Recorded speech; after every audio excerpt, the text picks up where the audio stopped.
Lorsque Thomas Römer m'a fait l'honneur de m'inviter à parler dans ce colloque interdisciplinaire consacré aux questions du vieillissement, je n'ai pas eu besoin de réfléchir longtemps pour trouver mon sujet. J'ai voulu retracer la figure d'un des rois les plus impressionnants de l'histoire mésopotamienne, celle de Samsi-Addu. Concernant son âge, des hypothèses diverses avaient circulé qui lui faisaient parfois atteindre des âges assez impressionnants. Nous allons voir ce qu'il en est réellement, mais avant d'aborder ce sujet, jetons un bref regard sur un texte néo-assyrien de Sultan Tepe qui estime les âges de la vie d'un souverain mésopotamien de la manière suivante. 40 ans, c'est la pleine santé. 50 ans, c'est des jours trop courts. 60 ans, c'est l'âge d'un seigneur. 70 ans, c'est des jours longs. 80 ans, c'est la vieillesse. 90 ans, c'est un âge exceptionnel. Ce texte est remarquable à plusieurs égards, mais surtout par le fait qu'il montre que les habitants de la Mésopotamie pouvaient garder une connaissance chiffrée de leur âge. Pour la première moitié du deuxième millénaire, l'époque que nous appelons généralement paléo-babylonienne ou amorite, je ne connais aucune référence à des textes de la pratique dans lesquels on aurait chiffré, pour des personnes réellement existantes, leur âge, et comme Lionel Marty va le montrer plus en détail dans la communication suivante, le plus souvent, nous sommes amenés à estimer l'âge d'une personne grâce à des données extérieures. Le moment de son mariage, les naissances des enfants, ou pour un roi, l'accession au trône, la durée du règne, etc. Pour les rois de l'époque paléo-babylonienne, on est du coup réduit à faire des suppositions. Rimsin de Larsa est fameux pour ses 60 années de règne, ce qui fait qu'il détient le record de tous les rois de Mésopotamie pour lesquels nous possédons des renseignements.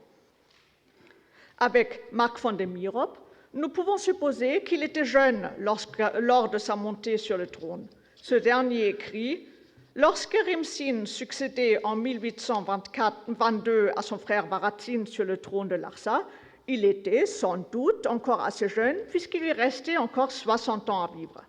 Nous ne connaissons rien sur sa vie antérieure, sauf le fait qu'il fit l'offrande sous forme de houx en argent tard dans le règne de son frère. De même, l'âge qu'obtint Hammurabi de Babylone ne peut pas être évalué de manière précise. Ce dernier eut un règne qui dura 43 ans, chiffre peut-être moins élevé que celui de Rimsin, mais néanmoins impressionnant. On pense disposer d'un portrait de Hammurabi grâce à la tête d'une statue qui se trouve aujourd'hui au Louvre et qui montre un souverain aux traits tirés et âgés. Mais vous voyez ici, sur le 4e de couverture du livre de Dominique Charpin. Comme le fait remarquer cet auteur, en l'absence d'une inscription, l'attribution de cette tête reste hypothétique, mais elle fait néanmoins que l'assyriologue d'aujourd'hui s'imagine Hammurabi sous ses traits en roi d'âge mûr. Une lettre de son fils et successeur Samsu-Iluna évoque la fin du roi suite à une maladie grave. Nous ne savons pas si cette mort était alors prématurée ou accompagnait son vieillissement naturel. Mais nous pouvons supposer que Hammurabi se savait plutôt près de la mort, déjà dans sa 39e année de règne, car il entreprit des travaux de rénovation dans le temple du dieu des enfers, les Meslam, et lui offrit des instruments de musique et un étendard précieux, s'assurant de cette manière à l'avance les faveurs de ce dieu.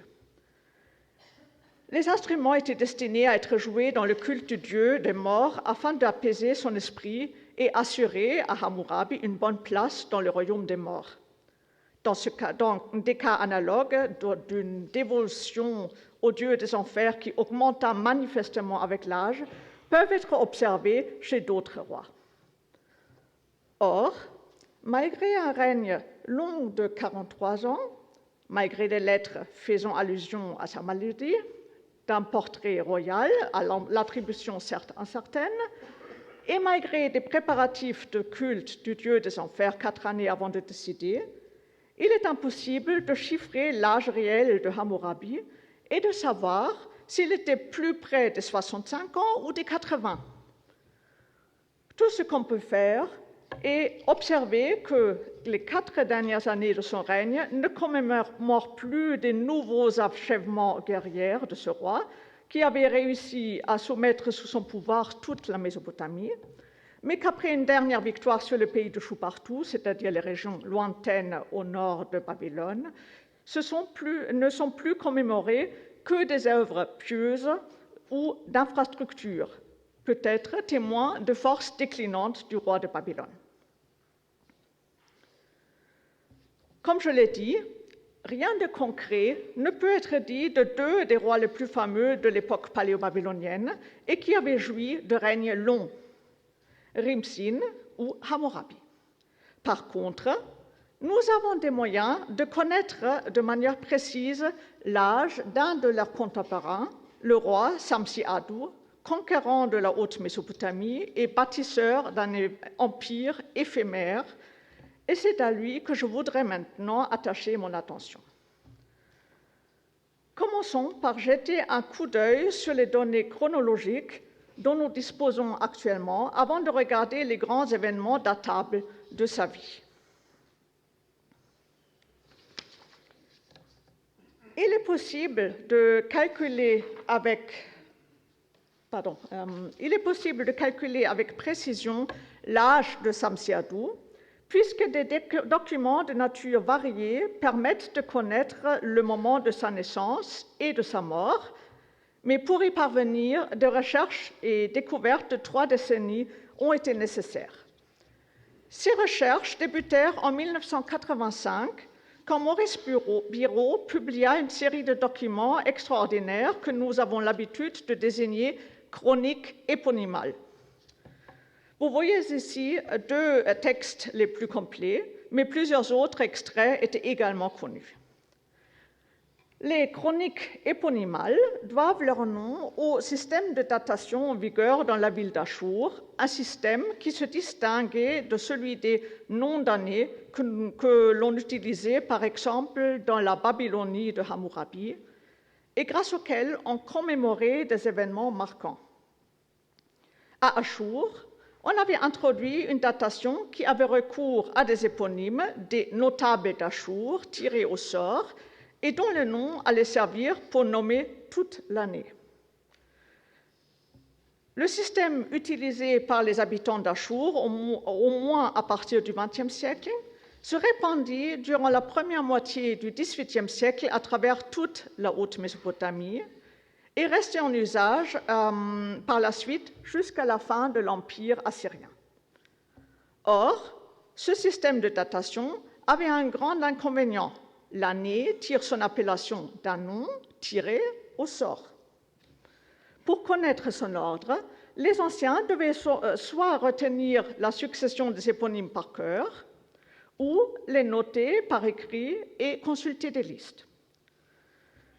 Des listes d'aide-mémoire de ce genre restaient, en ce qui concerne les premiers siècles de la datation par éponyme, inconnues jusqu'à ce qu'en 1985, Maurice Biraud publia les premiers exemplaires des couverts de Marie mentionnés tout à l'heure.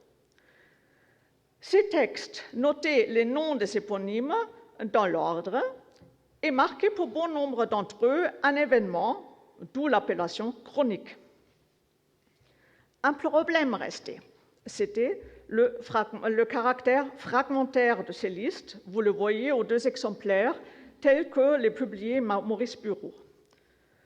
Seulement des groupements d'éponymes étaient connus, entre lesquels s'inséraient des lacunes de longueur inconnue correspondant à des nombres d'années plus ou moins importants. La publication des chroniques éponymales de Marie représentait un véritable scoop pour tous ceux qui travaillent sur des textes datés par elle. Et ce scoop allait être suivi par d'autres. Klaas Weenhof publie en 2003 un livre sur 4 listes de culte mécanique, désignées KELAAD, qui permettait de retracer la séquence de 129 années nommées par éponyme. Le problème était que les listes de Marie ne couvraient que marginalement cette séquence et que la chronologie du règne de Samsi-Adou restait encore de cette façon toujours incomplète. En 2008, un nouveau scoop arriva. Chahid Gunbate publia une nouvelle liste éponymale désignée KELG qui reliait cette fois-ci la séquence des éponymes établie par Veenhoff avec la liste de Marie. Mieux encore, cette nouvelle publication permit également d'établir les séquences d'éponymes pour plusieurs décennies après la mort de Samsi-Adou. On aurait pu être dans le meilleur des mondes, mais comme vous le voyez, la liste KELG, publiée par Gunbate, n'est pas complète. Le texte est cassé en bas, ce qui fait qu'il présente des lacunes sur toutes les colonnes qui correspondent malheureusement en partie aux cassures laissées par les fragments des chroniques de Marie. Une tentative de résoudre cette situation fut livrée par 3 spécialistes du paléo-assyrien, Gojko Barjamovic, Thomas Hertel et Morgan Strandell-Larsen, dans un livre qu'ils publièrent en 2012. Ils corrigèrent sur des points mineurs les reconstitutions de la séquence des éponymes proposées par Klaas Veenhoff en 2003 et proposèrent la reconstitution de la séquence suivante grâce à une combinaison de la liste publiée par Chahid Gunbate avec les chroniques de Marie. La reconstitution proposée est désignée par le sigle REL, Revised Eponym List. Leur livre a permis de faire un pas vraiment important en avant. Pour Samsi-Adou, le problème de reconstitution de l'ordre chronologique des éponymes est le suivant. La tablette KELG contient des éponymes du vivant de Samsi-Adou, mais la reconstitution de la séquence est affectée en plusieurs endroits par les cassures du texte. En bas de la première colonne et bien plus important, dans l'espace qui va de la deuxième colonne à la troisième et qui est assez grand puisqu'il comprend aussi une tranche. Mais ces cassures de reconstitution des éponymes du règne de Samsi-Adou semblent assurer aujourd'hui. Le débat ne porte plus que sur des menus détails, l'existence éventuelle d'une année éponymale supplémentaire qui me paraît par ailleurs erronée.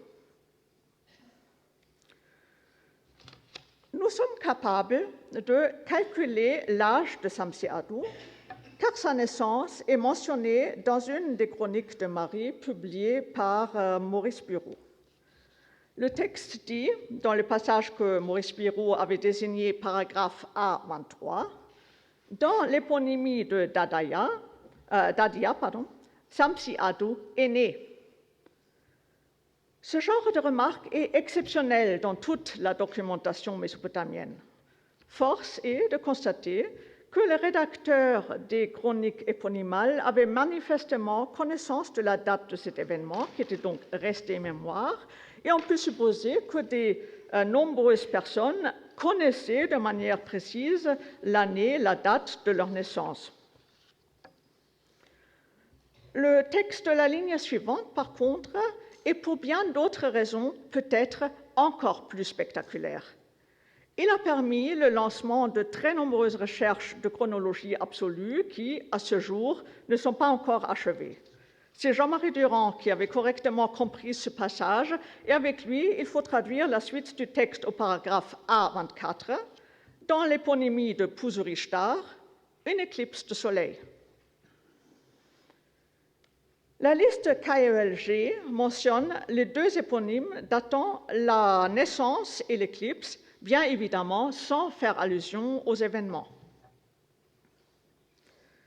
Si nous combinons tout ce que nous savons aujourd'hui, nous savons et cherchons ces 2 paragraphes dans l'autre grande chronique éponymale, en disposant les différents fragments de manière plus correcte, mais toujours trop restreint, nous sommes amenés à placer le passage de la naissance de Samsi-Adou dans la très grande lacune.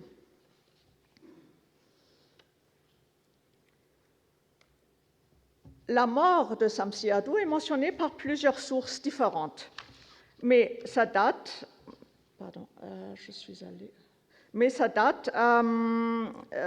peut être déduite de sources. Nous savons qu'au courant du dernier mois d'une année non spécifiée, Samsi-Adou était assez malade pour qu'Isharlim, général très haut placé et beau-fils du grand roi, pût écrire à son beau-frère Yasmach-Adou de Mari: le roi, Samsi-Adou, est très malade, que Tab Eli Umanishu enfourche ses ânes et qu'il prenne pour toi des nouvelles du roi. Nous avons l'impression que cette annonce était suivie de très près de la mort du roi, car 3 textes économiques du 16-12 de l'éponymie Tab Tili Ashur et du 1-2 et du 1-5 de l'année suivante attestent des offrandes pour le grand roi. La désignation de ces offrandes kadum, dans lesquelles les luminaires alimentés à l'huile étaient utilisés, et les dates au moment de la disparition de la lune et de la pleine lune indiquent qu'il s'agissait d'offrandes faites dans le cadre du culte funéraire. Samsi-Adou était donc probablement décédé dans les premiers jours du mois 12 de Tab Tili Ashur, probablement peu après le départ de la lettre d'Isharlim. Nous pouvons visualiser la durée de vie de Samsi-Adou sur la liste éponymale KELG et nous prêter à un calcul. Samsi-Adou était mort à la fin de l'année Tab Tili Ashur, que nous pouvons identifier selon son ancrage dans le règne de Hammurabi et selon la chronologie moyenne, avec l'année 1776. Selon la façon de reconstituer la séquence des éponymes par Barjamovitz, Hertel et Larsen, amendée de l'année superflue évoquée tout à l'heure, Samsi-Adou était né en 1846 avant Jésus-Christ, année qui correspondait à l'éponymie de Dadiya.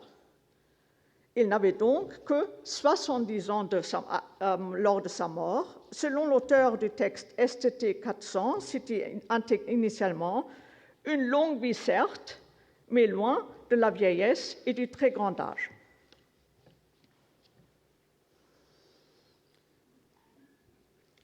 Ayant fait ce premier calcul, il nous est possible de placer d'autres événements de la vie de Samsi-Adou dans le cadre chronologique en nous servant des chroniques de Marie, d'autres documents historiographiques et de la correspondance. Dans la très grande lacune, une quinzaine d'années après la naissance de Samsi-Adou, se situe sa première accession au pouvoir. Concernant 2 éponymes placés respectivement 14 et 15 années après sa naissance, on peut lire dans les chroniques de Marie: dans l'éponymie de Choubeli, Ilakabkabu s'empara du Tsupréen. Dans l'éponymie de Sharum-Adad, l'Élamite remporta une victoire sur Ipik-Adou de Shnouna et Samsi-Adou entra dans la maison de son père. Le paragraphe B7 concerne une victoire difficilement interprétable d'Ilakabkabu, le père de Samsi-Adou, et ne nous occupera pas plus longtemps. Mais le paragraphe B8, qui évoquait une défaite du roi d'Eshnouna, qui était le suzerain de la famille de Samsi-Adou, en mentionne qu'il entra dans la maison de son père, une façon mésopotamienne pour évoquer l'accession au trône d'un roi en Mésopotamie. Samsi-Adou, à peine adolescent, était donc devenu roi après le décès de son père sans que le lieu de sa prise de pouvoir ne soit précisé. Tout permet de croire que ce fut dans une ville sous influence eshnonienne.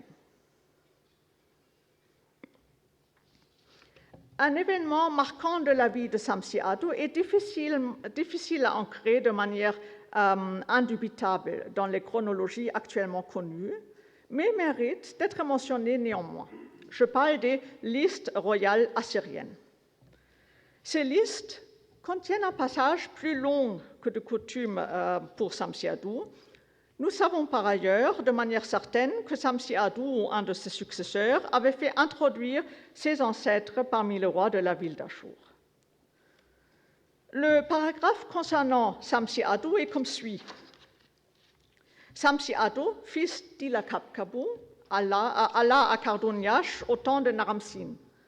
Pendant l'éponymie d'Ibni Ado, Samsi Ado monta depuis Karduniash, s'empara de Ekalatum et résida pendant 3 ans à Ekalatum. Pendant l'éponymie d'Atamarishtar, Samsi Ado monta depuis Ekalatum, chassa du trône Erishum II, fils de Naram-Sin, et s'empara du trône. Il exerça la royauté durant 33 ans. Relatant la prise d'Ekalatum et d'Achour 33 ans avant sa mort, ce passage continue de poser de nombreux problèmes et a probablement connu des rédactions majeures durant les époques plus récentes. Une trace claire de cette intervention tardive est l'emploi de Karduniash, une façon récente de désigner la Babylonie en général. Dans les passages concernés, peut-être le royaume d'Eshnouna. De même, les 2 éponymies mentionnées ne sont pas connues sous cette forme dans les listes éponymales connues. Mais partout où on pouvait les contrôler, les listes royales assyriennes donnaient des chiffres corrects. Nous pouvons donc supposer que c'est également le cas ici et que 36 ans environ avant sa mort, Samsi Ado conquit Ekalatum avant de renverser vers l'âge de 37 ans Erishum II et de devenir maître d'Achour. Au cours de l'éponymie de Hayam Malik, Samsi Ado fut une des conquêtes majeures de son règne. Il s'empara du royaume de Mari sur les bords de l'Euphrate, créant un royaume qui s'étendait désormais sur toute la haute Mésopotamie. Il avait alors 56 ans. C'est peut-être à partir de cette année qu'il fit rédiger des inscriptions royales qui le désignèrent comme roi de l'univers, Shar Kishatim. Dans l'inscription provenant du temple d'Achour, il fait le lien entre les conquêtes et cette titulature de prestige, comme vous le voyez sur le PowerPoint. Et c'est peut-être aussi à ce moment de la conquête de Mari, que fait allusion une lettre retrouvée à Hatzor et dans laquelle l'auteur réclame l'envoi des cadeaux précieux, notamment d'armes d'apparat décorées pour célébrer la victoire. Et c'est 4 années plus tard, Samsi Ado avait 60 ans, qu'il installa son plus jeune fils, Yasmach Ado à Mari, pour y exercer les fonctions de roi à l'intérieur de son royaume. L'aîné, Ishmedagan, gérait la partie orientale depuis Ekalatum. Encore 3 années plus tard, à 63 ans, il arrangea le mariage de son fils avec une princesse de Katna. En 1781, il entraîna ses armées et ses fils dans une guerre de conquête visant 2 royaumes à l'est du Tigre, celui de Kabra dans la plaine d'Erbil et celui de Nurugum dans la région de Mossoul. Samsi Ado avait alors 65 ans et la guerre, qui durait plus qu'une année, était un véritable succès. Les royaumes vaincus furent intégrés dans le territoire de son royaume, administrés par des fonctionnaires. Dans le cadre de cette campagne, un grand nombre de populations furent déportées ou amenées en captivité par l'allié de Samsi Ado, le roi d'Eshnouna. Ces événements allaient par la suite entraîner des bouleversements démographiques dont les conséquences peuvent être observées dans les documents des décennies suivantes. Insatisfaits de leur installation, les déportés se soulevèrent, des révoltes éclatèrent. Les lettres nous renseignent sur des problèmes à l'est et dans le centre du royaume. Samsi Ado avait alors 67 ans. L'année d'après, une sorte d'accalmie permit le recensement des populations du royaume, mais déjà 1 an plus tard, de nouveaux troubles éclatèrent et de nombreux endroits du royaume. La dernière année de vie de Samsi Ado, c'est 69 ou 70 ans. Ce royaume ne survécut que pour quelques mois, et la défaite entraîna dans la mort son fils Yasmach Ado, tandis qu'Ishmedagan réussit à maintenir vaille que vaille son autorité sur les régions à l'est du Tigre. Samsi Ado, qui, durant la 2e moitié de sa vie, la mieux documentée, s'était montré un roi conquérant et dynamique, ne s'effaçait pas tout de suite à sa mort. Son voisin, le roi Ibalpiel d'Eshnona, nomma une année de son règne d'après la disparition de son puissant voisin, et un nombre non négligeable de lettres firent allusion à sa disparition, montrant peut-être un certain soulagement. Cela montre que cet homme de 70 ans était encore respecté, sinon craint, lorsqu'il disparut dans la force de l'âge. Je vous remercie de votre attention.